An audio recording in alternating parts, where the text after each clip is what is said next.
Mission accomplished. Yeah, absolutely, and probably particularly on the back. Are you recording this? He is as well. You tell mummy. Particularly, I think, on the back of a 3-game week and the games that we've had this week. With where we're at this stage, the key thing today was number one, just to try and come away again with the 3 points and just make sure that we hang in there, if you know what I mean. And I think thankfully one haven't even heard any of the results, but again, you were expecting probably that today wouldn't be a day that you could possibly make a change there. So the key thing was to just try and make sure you pick up your 3 points and hang in there, I suppose. Fair to say it was like a workmanlike performance today in terms of just. It wasn't pretty, and again, a lot of that's probably down to the conditions and everything else. And I wouldn't say we've got a style of play, but I think what we are good at is probably adapting to the scenario we find ourselves in. And particularly with those conditions and everything else, you know, when we got into the final third, we have 2 good long throws of the ball, and it's not that we would do it every week, but it's good to, you know, with those conditions and everything else, you have to go and try and I suppose we get our first, we get the penalty from one, long throw, Skinner does well, and we get the penalty from it. So with conditions and everything else that goes with it, I think you have to adapt and you have to try and just, in simple terms, find a way to win a match. Dream start for you, Skinner, that's what he does. He does, and even on the spin, to be fair to him, like where I'm standing from as his role, whoever it is that's marking him, his shirt's nearly up over his head. If you know, I can see so much of his back and so much of his skin from that point of view, and he's brilliant when he gets into those areas. And again, I think big credit to Stephen Murray. Stephen's been well documented as maybe not been a penalty taker for a few years, but he stepped up in the last couple of weeks with three big penalties. And again, probably having gone maybe one way with the last couple, showed a bit of guile today as well. And again, that's all that experience that you're craving and hoping that you have in the time. I suppose it was key to get in 1-0 at the break point, to get a big chance. Just Joe put over the bar, like it was half time unsettled again. Of course, and I think I think you knew that the breeze generally comes from left to right here, and you would know that. I suppose we had played into it for the whole first half, and to come in at 0-0, you'd have probably been happy enough to get in 1-0 was great. And I just thought, as you said, I think workmanlike's probably the best way to describe it. It wasn't our best performance, it wasn't pretty, but again we shut the back door and we scored a goal. Sure, you were mixed emotions when Sturdy's going through and you're probably screaming out and screaming yeah, I've spoke to him about it, and I reached out with him there afterwards, and he understands as well. And I think if you're 3 or 4-0 up and he shoots there, you have no grievances. But with where we're at and with what's at stake, and I thought at the last moment when he checked right to create a bit of an angle, I thought his whole intention was to do that. So, but listen, thankfully we scored straight from the corner. Like a sigh of relief from the Oran Kearney, it's his 7th goal of the season. Like you've talked before about players chipping in goals, nobody more so than Oran. I think as a player, his overall performances, and I think everybody who watches Coleraine every week will tell you the same. He has been. He's been probably one of the standout players in our squad this year, but I think he's probably one of the standout players in the league this year. He's been absolutely exceptional. But to be labelled that, you have to have all facets of your game, not just defending. And I think if he's going to be a top defender, he has to weigh in with goals as well. And I think finally that's what we're starting to see coming from him as well, which is brilliant and useful in days like today in particular. How do you view the table, or you're still 4 points off Linfield? You have 2 games before the split, which come before the Irish in the Cup semi-final. Let's try to amass as many points as possible and still be on their tables. Absolutely, and to be honest with you, through the season we set targets and we look at it in probably groups of games or whatever else, and without divulging exactly how we do it, but we have a way of trying to accumulate points.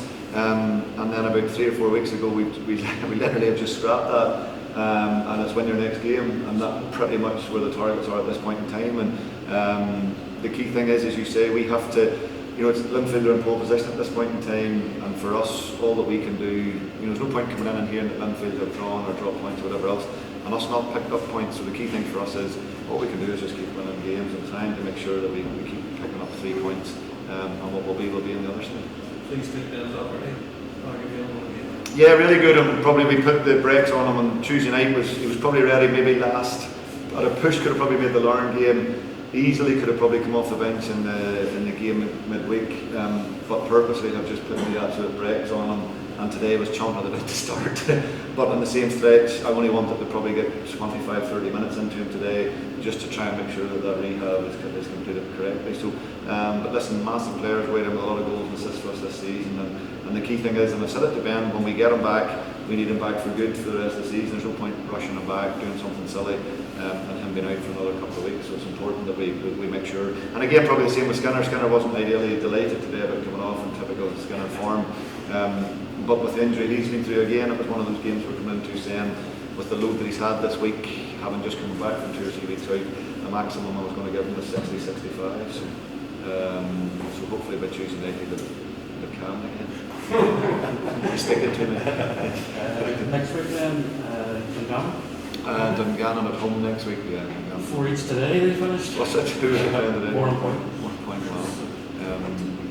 Yeah, another tough game, and I think to be fair to Chris, they had a great start to the season, then they found it tough, and possibly maybe where we were a few years ago with a lot of young players. But credit to Chris, I think his dealings in the January window were solid, really solid, and I think you've seen an upturn again in their form, and probably have more than done enough now to be, I think, easily safe at this point in time, which I'm sure Chris will be delighted with. But you know, as I say, with those new players coming in, we know how tough it'll be, and the key thing is again that we just go and we get a good week's rest now, hopefully go in charge of batteries again and on to the next target, which is next Saturday. You look at the bench, Oran, they're very, very strong. I'm sure that's good for you as a manager because you'll need everybody now the last one. Yeah, and possibly times of October, November time, at times when you're looking around going, you've maybe got to make changes on the pitch formation wise to try and get a change, but we are thankfully in a good place now. You know, Jamie Glacken was suspended today in Parkhill's injured maybe another week or so out.